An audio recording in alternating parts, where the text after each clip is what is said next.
49-46 Moreno. Split. 48-47 Pantoja.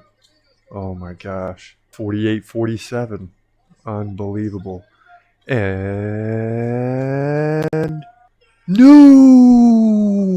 Wow! And Alexander Pantoja crumples to the ground. And he has finally done it. He is a world champion. Oh, yes. 48-47 Kai. Split. 48-47 Albazi. Oh my God. Come on. Yes! Yes!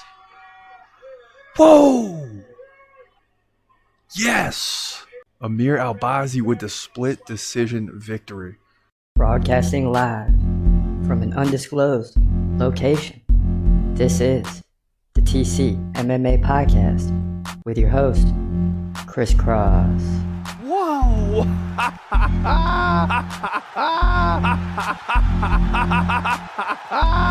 Dana White privilege. Let's go, baby! Let's go! Let's go! Let's go! Let's go, baby!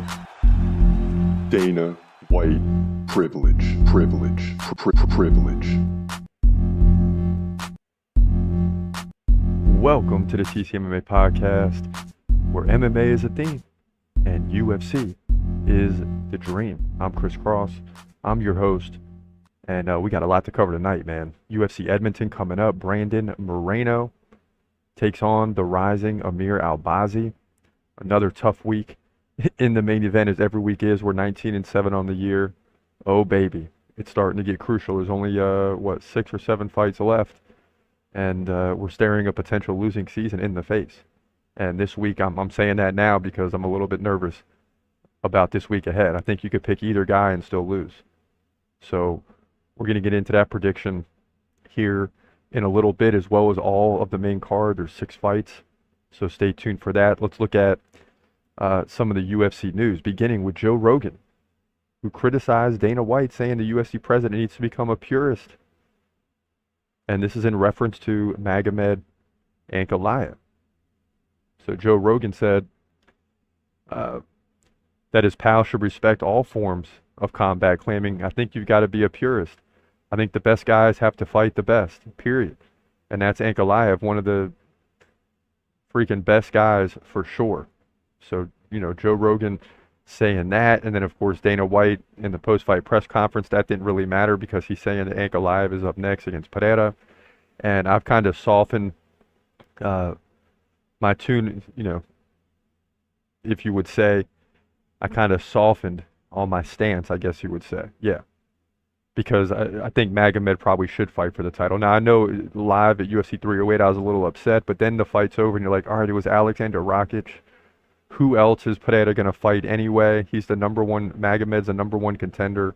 So at the end of the day, that's what's going to happen. Regardless of my feelings, it doesn't really matter. I mean, you're number one and you're facing a very tough challenger in Rakic, who is in his second fight from the injury, is going to look much better, and Ankalaev just shut him down and dominated, unfortunately by unanimous decision. You want to see him get a big finish to force that fight with Alex Pereira, but at the end of the day, he's still the number one contender.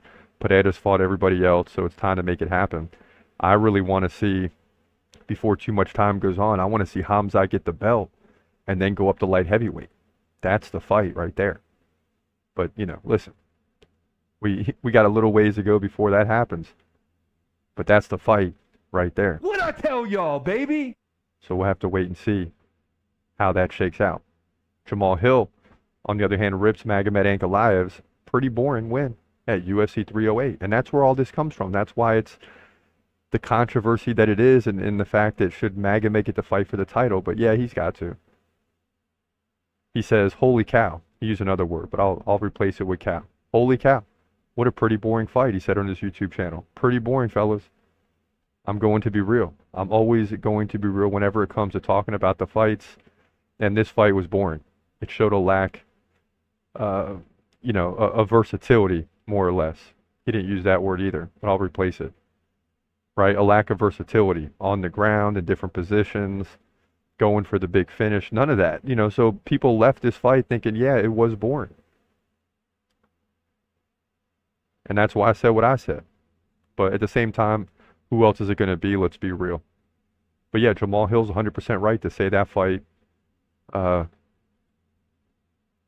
was boring. I mean, you can't go against Jamal Hill in that one. UFC's Jon Jones reaches an agreement to have 2 March misdemeanor charges dismissed. In order to do so, and you remember all this, right? All these accusations and stuff, and then it's going to go to court. Who knows what happened? And Jon Jones has been in trouble before, so it's all over the media. I'm more reserved, and I say I don't know what happened. Let this play out.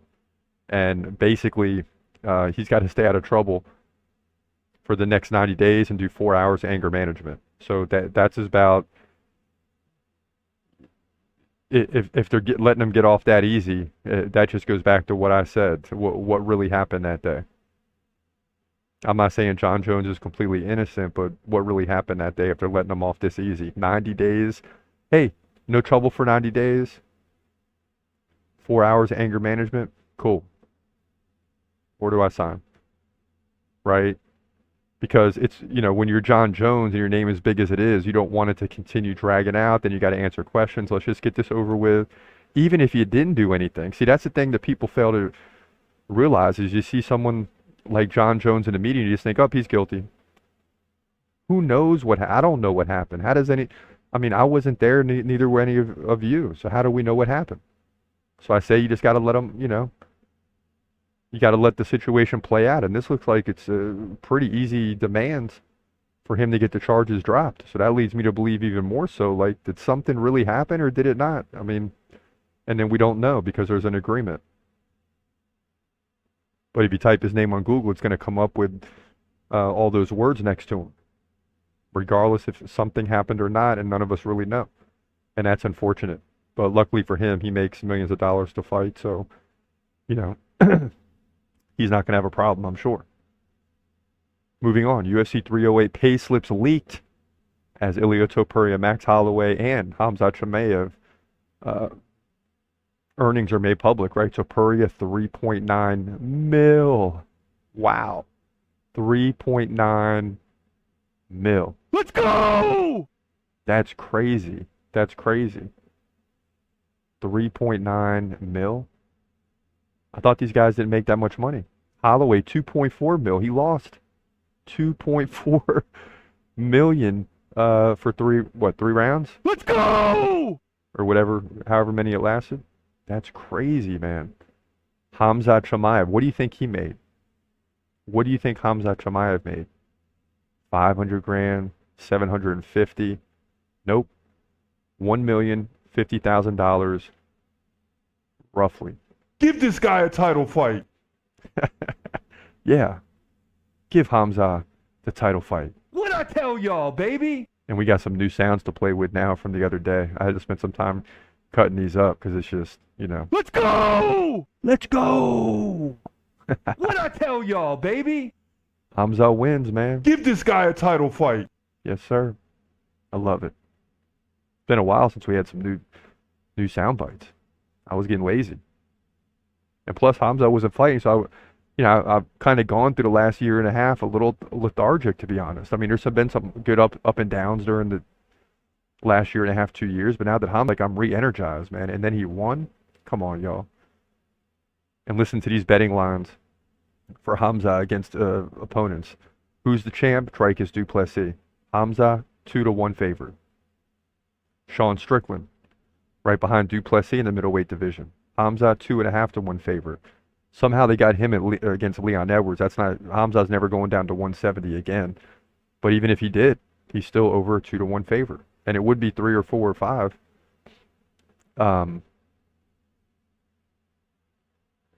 If it wasn't for the weight, right? Or is Leon coming up? Does that fight even make sense now? He just got dominated by Bilal, so who cares? Yeah, that's the way it goes. So there will be some rule changes ahead of UFC Edmonton this week. There's going to be some rule changes. And the two big ones are no more 12-6 elbow ban, right? What's 12-6? Up and down. So boom, you come down. That's what Jon Jones has his only loss for, which wasn't really a loss. He was totally dominated that fight, but got disqualified because of the 12-6 elbow. Also, there's new definition for of what a grounded opponent is, which is going to lead to more KOs because right now you see guys that they'll put their hand on the ground so they can't be hit in the head. Well, that's all over with now. You got to have knees and elbows down, and we'll get into more of this in detail as time goes on. And we see things, but there's no more just putting your hand down and now you're a grounded opponent, right? You either got to put a knee down, an elbow down, something like that. So now if a guy's bent over, he can be kicked. He can be kicked. And trust me, it's going to happen in the next 3 cards. I'll tell you. And then as more fighters see that, because they're trained, all the guys we see right now are trained not to hit a grounded opponent because, you could be dominating a fight and get disqualified. So, but once they see guys do this and they start to retrain their mind, you're going to start seeing some KOs in what used to be called a grounded opponent. And that's exciting. 57% of UFC Edmonton fighters lost their last fight. This is reported by Sports Illustrated and using some charts that were made. And there's a lot of other stuff going on this week ahead of UFC Edmonton. I like the fact that, well, when I first saw this headline, I said, oh, that's not good. So it's a weak card, right? No, it turns out it's not a weak card at all. In fact, it's a very good card. And a lot of these guys aren't used to losing. They're going to be coming back hungry for wins. That's the bottom line. I mean, Jonata Denise on the card against, Derek Lewis? This guy's used to winning every fight. Amir Albazi's like 95% winning percentage. Jack Shore, like nearly 90%. Aaron Blanchfield's like 85%. There's some others in between those. So you got a lot of fighters that are used to winning. They're all used to winning. Now, finishing rate is where it's at. Mike Mallet, 100% finish rate. Brenson Ribeiro, 100% finish rate. So, I mean, you got some bangers on this card. Alexander Romanov, 88% finish rate.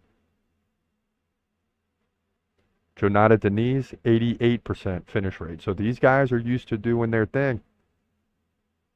And they're going to be coming in here looking for finishes. And guys that lost are going to be looking to win. And obviously, I mean, it's just going to be who wants to be on a losing streak. So there's going to be some battles in the octagon in Edmonton, Canada this Saturday night. So let's begin with the welterweight division. You got Mike Mallet, 10-2 versus Trevin Giles, 16-6. And we're going to dive right in here in fight number 6. In the welterweight division at UFC Edmonton, you got Mike Mallet, 10-2, taking on Trevin Giles, 16-6, Canada versus USA. Now Mallet, 1 inch taller at 6'1". Both guys 32. Giles has a 1 inch reach advantage. No big deal there. They both stand right-handed. So pretty even so far. In terms of activity, Mike Mallet leads there slightly, 3.8 significant strikes per minute to 3.3 for Giles. So that's only 7 to 8 throughout the fight. So that's within the window for Trevin Giles to close that gap. But the problem is Mike Mallet lands like a takedown on average every round. Giles, 1 every 3. So that's going to be the problem. Mike Mallet, 16% takedown defense. That's terrible. Lost to Neil Magny by KO, but submitted Adam Fugit, Johan Lainez, so submitted both of them. KO'd Mickey Gall. So he still won 3 of the last 4. Then you get an attempt against Neil Magny, and that doesn't go your way. But he's still a good fighter. Trevin Giles lost to Carlos Prates by KO. Subbed by Gabriel Bonfim. So 2 good fighters, much like Mike Mallet, but beat Preston Parsons and Luis Cauchy by decision. So very interesting fight. I really can see this year what the matchmakers are doing.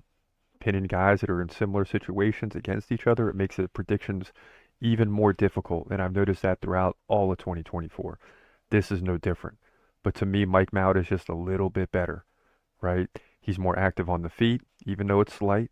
He lands more takedowns, by 2 over the fight, right? So you're looking at 3 to 1 in takedowns plus significant strikes. I just can't see Mike Mallet losing 2 rounds here. He's going to win this thing by decision if he doesn't get finished. That's the key. Get to a decision and you win. And he moves to 11-2, in my opinion, with the win by decision, both on the feet and on the ground. 2 rounds to 1, welterweight division, UFC Edmonton. Yeah, and I say decision, but the guy's got a 100% finish rate. So keep that in your hip pocket. And I saw some of these numbers and percentages after these predictions. Now I'm still looking at the numbers, significant strikes, all that, who they fought against, who they beat, who they lost to, all that. But I didn't break it down that far to see it was a 100% finish rate. So maybe there's going to be a finish in this fight. You never know. But I'll take Mike Mallet all day, every day. Now the next one you got Marc-Andre Barriault. Marc-Andre Barriault, baby, versus Dustin Stoltzfus. Gotta love it. It's going to be a good one. Let's get into this right now. In the middleweight division at UFC Edmonton, this is in the main card. You got Marc-Andre Barriault taking on Dustin Stoltzfus. And as always, in any main card fight, this is a big one, right? In a great middleweight division, which saw a lot of action the previous week at UFC 308. So Barriault 16-8, Stoltzfus 15-6. Barriault's 1 inch taller at 6'1". He's 34. Stoltzfus just 32. Stoltzfus 1 inch reach advantage. Both guys stand right-handed. Now, in terms of activity, Marc-Andre Barriault leads by a lot. He lands 6.1 significant strikes per minute to 3.5 for Stoltzfus.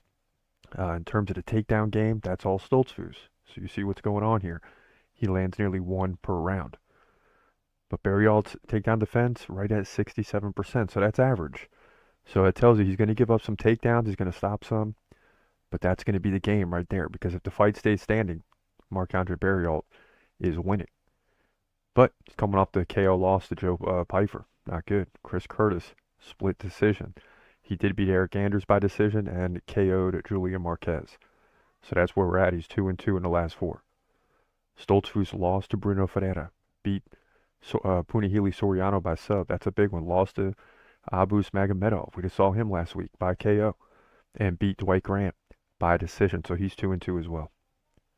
So there you have it. I mean, both guys, you know, obviously they're not as good as the 2 fighters they lost to. They're better than the 2 fighters they beat. That's pretty obvious. So this is going to be an interesting fight, a breaking point really for both fighters, right? Because you're going to look back in the previous 5 fights and be like, that's the one they probably should have won. So now we really know. And, you know, I think Marc-Andre Barriault is just a little tougher right now. I know Stoltzfus is going to go for the takedowns. He may very well get him and could dominate the ground. It's very possible. But I think Barriault's takedown defense is good enough. I think he's going to be able to keep it standing for 2 of the 3 rounds, especially in the third when, you know, both guys start to get tired. Takedowns are a lot of times tougher, not impossible, and they happen in the third round. But I think this favors Barriault. I think he gets the finish, or excuse me, not the finish, but the decision victory to move to 17-8, in my opinion, middleweight division, UFC Edmonton. Yeah, another tough fight between, you know, 2 tough fighters. Again, you're going to see that up and down this card, and really week to week this year.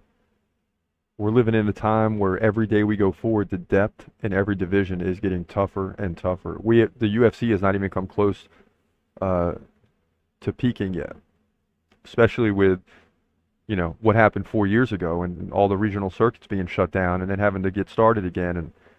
But even in this fight, I mean, you got a 16-8 versus a 15-6 guys that are going against UFC competition time in and time out, and they're getting better and better and better. It makes these fights tough to predict, but Marc-Andre Barriault is just better.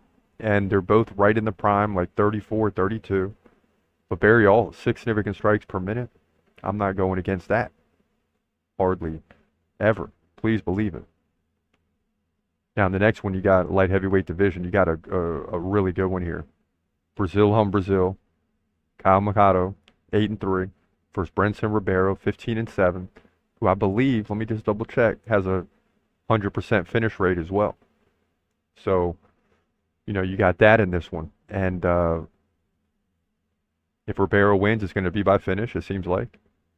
And if Machado wins, it's probably going to be by decision. But didn't see that during the predictions. So let's see what we go with here. Let's get into it right now. In the light heavyweight division at UFC Edmonton, you got Kyle Machado taking on Brenson Ribeiro, and certainly an interesting fight here in the main card. Now, Machado 8-3. Ribeiro 15-7. Brazil versus Brazil. Mikado's 1 inch taller at 6'4". He's 30. Ribeiro's just 28, so they're both still young, right in the prime. Ribeiro 3-inch reach advantage. He stands right-handed. Mikado stands southpaw. In terms of activity, Mikado doubles up Ribeiro, 6 significant strikes per minute to 3 for Ribeiro. In terms of the takedown average, Ribeiro gets like more than 2 every 3 rounds. Mikado, none to speak of thus far. But he has an 82% takedown defense. So hold on a minute. He's coming off the loss though to Don'Tale Mayes by decision. McParkin, decision. And he beat Slavlarsky at Dana White's Contender Series. So, you know, not impressive so far. 0-2 in the UFC. But so is Ribeiro. So this is like a highly interesting fight because whoever loses might be out of here. Ribeiro lost to Magomed Gaziasulov by majority decision. Had 3 takedowns in that one. Lost to Zhang Mingyang by KO. So, and just hasn't been putting up good numbers either. 31 significant strikes in the last 2 fights. That's not good. That's not good. So, very tough one here. I'm going to lean with Kyle Mikado just because of the activity, right? I mean, the guy, at least when he lost, he landed exactly 76 significant strikes in both fights. So he's got the output. So you got 152 significant strikes for him to 31 for his opponent in a fight where you don't like either fighter, right? Against probably most of the other fighters in the UFC in this division. So tough one, but I'll take Kyle Mikado to win this thing. Maybe by KO, but he's going to outpace Ribeiro to move to 9-3. So even a decision, he will win that way, either way it goes. Light heavyweight division, UFC Edmonton. Yeah, and then I see later that Brenton Ribeiro has a 100% finish rate, but that's when he wins, right? He's still 15-7, so he's losing, or he lost 7 fights. And as I said, I'm not a big fan of either of these guys. I got to pick one. And I'll go with the guy who's landing a lot more significant strikes. And he's a Brazilian, so I'm sure he can go to the ground if need be. And he'll be able to hang tough down there. So I like Kamikato to get the win. Simple as that. Now, as we continue moving up, I definitely like fight 3. Anytime Derek Lewis is fighting, I'm curious. And he's the underdog against Jonata Diniz, Brazilian, who's 8-0. Oh, my goodness. It just never gets easy for Derek Lewis, man. He's a gatekeeper now, and it's not an easy guy to get through. I'm just telling you. But he's got a tough opponent in this one. So let's dive right in.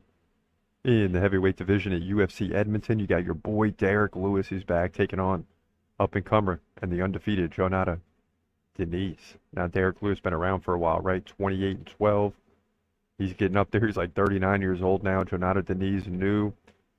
From Brazil, 8-0. This guy's only 33. So let's get into it. Diniz, 1 inch taller at 6 feet 4 inches. Derek Lewis, 6 feet 3. In terms of the reach, it's pretty much even at 79 inches. Both guys stand right-handed. Diniz, 4.1 significant strikes per minute compared to 2.5 for Lewis. Well, we know Lewis is a slow-paced fighter that tries to draw you in and slow you down because you're scared of getting hit, right? And his opponent's numbers always come way down, it seems like, in most cases. Diniz, no takedown to speak of yet. Derek Lewis, minimal, once every 5 rounds. Now, Lewis, 52% takedown defense. He's coming off the win over Rodrigo Nascimento by KO. Lost to Jailton Almeida by decision, so at least he got it to that point. And beat Marcos Rogério de Lima by KO. Now, in the 2 previous fights, right, against Nascimento, 41 significant strikes. Against Almeida, just 20. So, again, the output is lacking. But he beats guys he's supposed to. Diniz, 70% takedown defense. That won't be necessary in this one. He's coming off the win over Carl Williams by decision. Beat Austin Lane by KO. So, you know, this guy is doing what he's supposed to, but Carl Williams and Austin Lane compared to Derek Lewis, I mean, The big question mark again here is that Denise is 8-0. So we don't know what his ceiling is. I just can't picture him beating Derek Lewis yet. I think he's got a ways to go. Could he surprise us? Yes, he's actually the favorite in this fight, but I'm taking Derek Lewis with a puncher's chance to win this fight. I'm looking for him to get the KO here, right? Jonata Denise has never been in there with a guy like Derek Lewis yet. He's got something to prove, and he's got to prove it. So for right now, I'm going with Derek Lewis to win the fight. I like him to get the KO, first or second round, to move to 29-12, heavyweight division, UFC, Edmonton. Yeah, and that's a fault, right? Because I got to go with Derek Lewis because I like him. But I know Jonata Denise is a very good fighter. So we'll see what happens. But it really comes down to a puncher's chance. Like, I need a KO from Derek Lewis to be right. That's the bottom line. Now, I see what's going on in the chat room. Everybody's weighing in today. And, of course, Khamzat is dominating. Kinturzi says, Khamzat Chimaev. Yes, sir. Did you see the weigh-in podcast, Doubting Chimaev? Josh Thompson is a bum. Yeah, it's terrible. Strikers versus Khamzat is huge. Says Khamzat Boris Chimaev super fan. It is huge. And Khamzat's a 2-1 favorite. Yeah, buddy. King Terzi also says Sean Strickland super insecure lately. Yeah, he should be. He should be insecure right now. Because everybody knows Khamzat's coming and it's over. So if you're Strickland, you need to get the Dreykus fight next. You need to win it and then get the fight with Khamzat. Maybe you lose, but that gives you 2 fights, good paydays. One is the champ potentially, so that's what he's hoping for. Alpha X. Khamzat not only proved to everyone he's a real deal, but he showed he's better than what we could have even imagined. All the haters on the train now. And yeah. And all, as I said before he wins and after he won, all the haters are welcome, man. I understand the doubts. The guy's not a top contender yet, so there's going to be doubts. But those of us that really like him, we saw something years ago. Like, this guy is different. He's built different. So don't go along with this, like, hating on him and thinking, oh, I just want to see him lose. No, enjoy the ride, man. Because this guy has something special. So let's get behind him and continue supporting him. That's the bottom line. I understand you don't like to be wrong. I get all that. But shake that off and let it go. And start changing your tune and saying, you know what, Khamzat is for real. Like, I want to see him do something. I want to see him win the middleweight and light heavyweight. And then be like Jon Jones and go to heavyweight. I mean, I'm talking about when you're 35, 36 and be the first guy to win 3 belts. It's still eluding a lot of fighters. Alex Pereira's got the best chance to do it first, though, if he can get up to heavyweight. Superfan says, Brendan Schaub claims he won't be the champ because of travel issues. Yeah, and, well, the whole thing comes down to the election, right? I mean, if Kamala Harris wins, Khamzat's not getting in the country. So it's over for 4 years. That's going to be a huge problem. If Trump gets in, I think Trump allows him in because Dana White makes a phone call. I mean, Dana White was on vacation when he was asked to speak at the RNC, and guess what? He came and spoke and introduced Trump at the RNC. So, you know, if Dana White calls Trump and says, hey, listen, Khamzat is a fighter, okay? I know there were some things in the past, but this guy's a fighter. He moved to a different country. He's good. Let him come in and fight for the title. That's what everybody... Trump's going to do it. So that's just, you know, we won't know till after election day. So, King Terzi. Yeah, I never understood the hate anyways. He has 100% effort, risking to get finished. If he fades later instead of just smothering, laying, and praying. Well, the thing is the hate is because people were like, okay, he looked good against Kevin Holland and somebody in Gerald Mearshart, who is actually a really good fighter, that he finished in 17 seconds. But then he stumbled a little bit with Gilbert Burns. That was because of weight. Then he stumbled with Usman because he dominated him. We forget that he dominated him in the first round until he injured his hand. So then he comes back 100% healthy now against a Robert Whittaker who just eviscerated Ikram Aliskerov, and he comes back and he just dominates Robert Whittaker.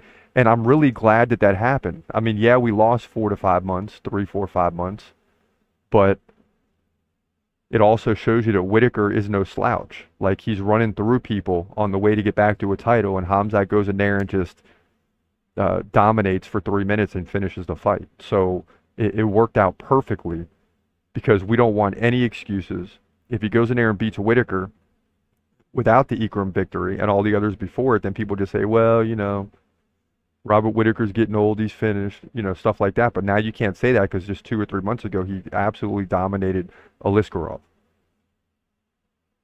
And that fight was, even though they had to make something up real quick, that fight was built like the only guy that Ikram lost was to Khamzat. So then Robert Whittaker dominates him, and you're like, well, he's going to dominate Khamzat too. And then you see the weigh-in, and you're like, dude, Khamzat looks huge over Robert Whittaker. I mean, just towers over him. I mean, come on, forget about it, man.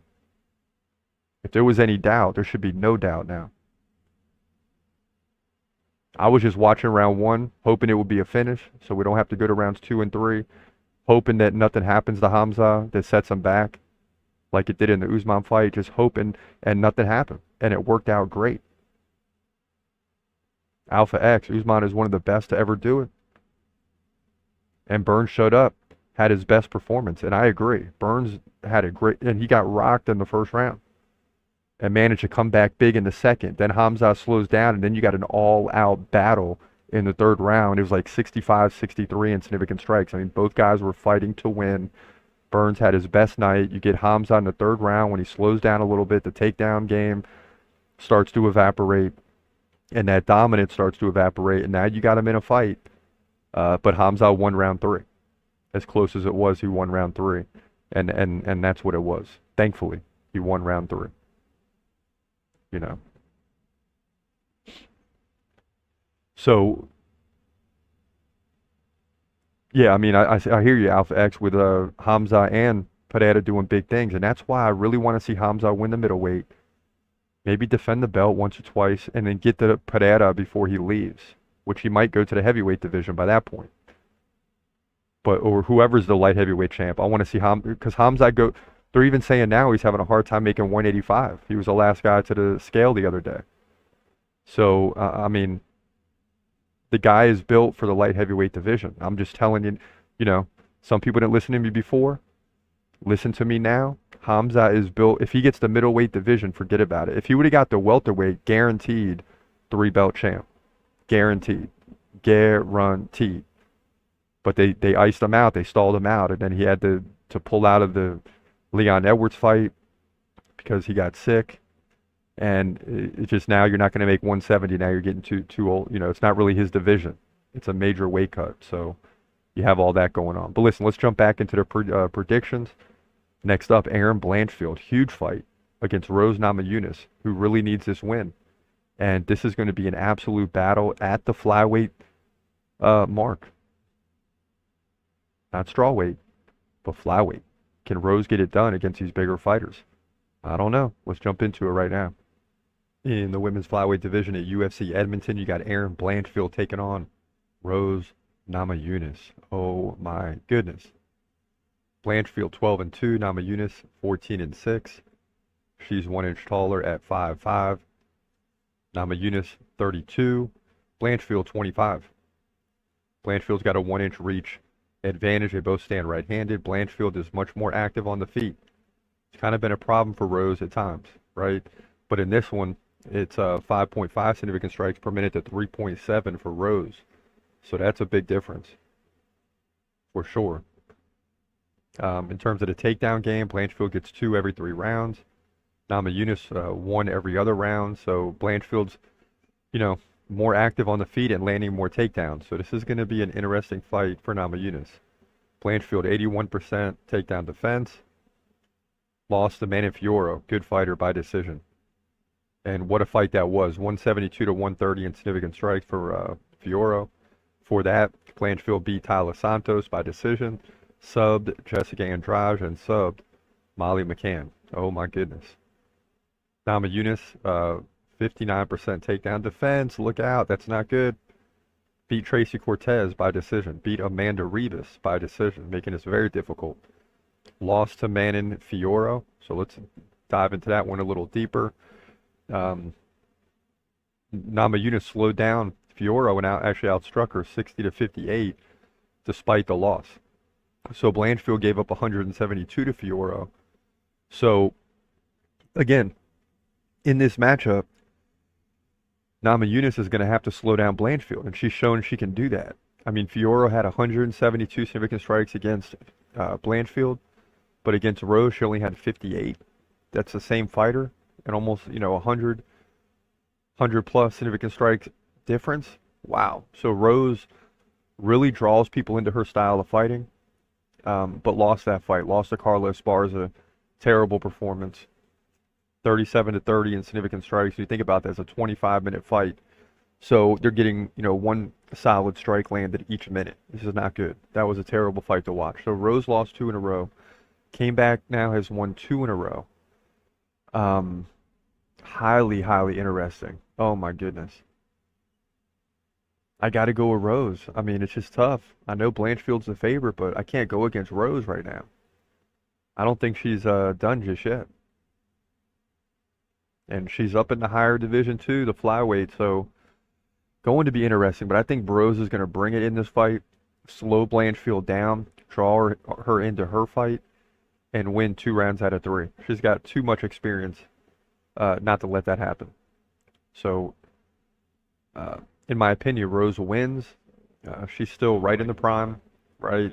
The reach is close. I mean, she's down in the numbers, but Rose has the heart, and she's going to find a way to win here to move to 15-6, women's flyweight division, UFC Edmonton. Yeah, I could tell as I'm doing it, I'm not even sure. Because that's a tough pick, Rose over Aaron. Aaron, is very good in this division. Rose is going to have to really step her game up to get the victory in this one. But it's Rose Namajunas. It's Thug Rose. That's what she's known for doing. The problem is you're going up a weight class against a very good fighter. You're very good too, but she's going to be much shorter. She's going to be stronger. But how does this play out? She's going to have the speed. But speed isn't really her thing. It needs to be, but it hasn't been. And something's got to give here, and we're going to find out. But I'll take Rose to figure it out. Not 100% confident on that one for sure. But I'll take Rose to figure it out, because she's got to lose again for me to start to pull the plug on her. Now, in the main event, it's a big one, man. I know it's the flyweight. I know flyweight main events don't trend that well when it's the main event. But this is a big one because, it's Brandon Moreno. It's Brandon Moreno versus the up-and-comer Amir Albazi. Check this out. In the flyweight division, your main event at UFC Edmonton. Got a big one here. Brandon Moreno, 21-8. Amir Albazi gets a big fight way up in the division. He's 17-1. Moreno's a slight favorite. Let's see if it holds up. He's got a 2-inch height advantage, right? He's 5'7". Both guys 30. I like that. Moreno, 2-inch reach advantage. Both guys stand right-handed. Moreno, 3.9 significant strikes per minute to 2.8 for Amir Albazi. Takedown game, almost identical, almost even. Both guys, 1.7 takedowns over 3 rounds. That equates to about 1 takedown every other round. So takedown defense could become important. 63% for Moreno, 40% for Albazi. That's not very good. Now, Moreno lost back-to-back fights to Brandon Royval and Alexander Pantoja, I should say. Both losses were by split decision, and the Pantoja fight was, I believe, it was the fight of the night. Then prior to that, he beat Davison Figueiredo, sent him off to the bantamweight division, beat Kai Kara-France. So not too bad, but tough loss against Brandon Royval, who we know is really good, right? Really good. Now, on the other hand, Albazi also beat Kai Kara-France by split decision, but he got outstruck. How did he win that fight? He got outstruck 99-43. That's just crazy. Now, Moreno also got, did he get outstruck? Yeah, no, he didn't. He led 58-53. Gave up a takedown to Royval, but ended up getting the KO. So he finished him. Albazi did not, but at the same time, Kara-France was leading in both of those fights in significant strikes. So that's saying something. Albazi also beat Alessandro Costa by KO. Francisco Figueiredo won a decision over Zumagulov and beat Malcolm Gordon, man, by submission. So this guy is on the rise. This is a tough prediction because we all know how good Brandon Moreno is. But he's won 2 of the last 5. And in the same amount, Albazi's won 5 of the last 5. Now, you could argue that Moreno is facing way better competition, and that's the question mark, is where will Albazi be, right? What's his height? Is there a ceiling right now? This is a levels fight, but he's 17-1. Man, oh man. But listen, I got to go with Brandon Moreno at the end of the day. Gosh, it's a tough pick too, but Moreno, I just can't see him losing a 3rd straight fight. But I could see Albazi winning. So it's very difficult, but I got to go with Brandon Moreno here. In the strike game, he's got a little bit better takedown defense. If he can keep the fight standing, he should be able to outstrike Albazi. So that's going to be the game. Albazi might need some takedowns in this fight, potential submission. But Brandon Moreno's too good to allow that to happen, at least right now. I think Albazi is the future, but this will be a setback right now. Moreno wins to move to 22-8 here, in my opinion, by decision. It's going to be a long fight. 48-47, probably on 2, if not 3 judges. I see Moreno winning 3 rounds out of 5. To win this fight, flyweight division, UFC Edmonton. And listen, I'll just be honest, the mistake I've been making, well, that I made last year at the end of the year, that kind of rolled into this year, is why we started 4-7, why we're in this difficult position now at 19-7 on the year, when last year we started like 16-2 or something ridiculous, is because when you start making decisions off of who you like, you run into mistakes. And I'm doing that this week, so I'm just letting you know. I believe Brandon Moreno's going to win, but a little bit of that is because I like him. I recognize how good Amir Albazi is. Let me please just go on record as saying that. Like, this is not even Rose in the previous fight. And Derek, all 3, Derek Lewis too, the big 3. I'm going with who I like, but I believe they're going to win. But I could be missing something. Let me peek into the poll to see if I'm missing something. And right now, 75% Moreno. A minute ago, it was 70% Albazi, so it flip-flopped quickly. So Moreno's getting 75% of the poll in the chat room right now, and we'll see. I mean, listen, a lot of people are saying the same thing as me because we like Brandon Moreno. We want to root for Brandon Moreno, but this is going to be a tough fight. I just hope he can hold serve here. We need a win bad. I mean, we're on a losing streak in the main event. It's the worst time of year to go on a losing streak, but if we can get this and get to 20-17, we got a little bit of breathing room. Then we got Jon Jones coming up. I'm pretty sure he's going to win. So then we got a week before that, but at least then we know we're getting to 21 wins. We're at 500. So, we got to start putting some things together here, but this is going to be a tough one. Brandon Moreno, please, please, please, I need you to come through this week. I need Brandon Moreno to get the job done. But listen, that'll end it for today. UFC Edmonton is on tap. We covered the news. We got into the chat room. I appreciate y'all getting involved. The buzz around Khamzat is back. And not only is it back, we have some standing. Okay? And we're going to talk some trash as time goes on because now we have standing. Yeah, we got to hear y'all for a year and a half. Oh, he hasn't fought. And he's not that good and all these things. But we remain consistent. And those of you know who you are. We remain consistent in saying he's going to win. And he did. But for now, listen, this is your boy Chris Cross. Hope you have a great day, and God bless, as always. Peace.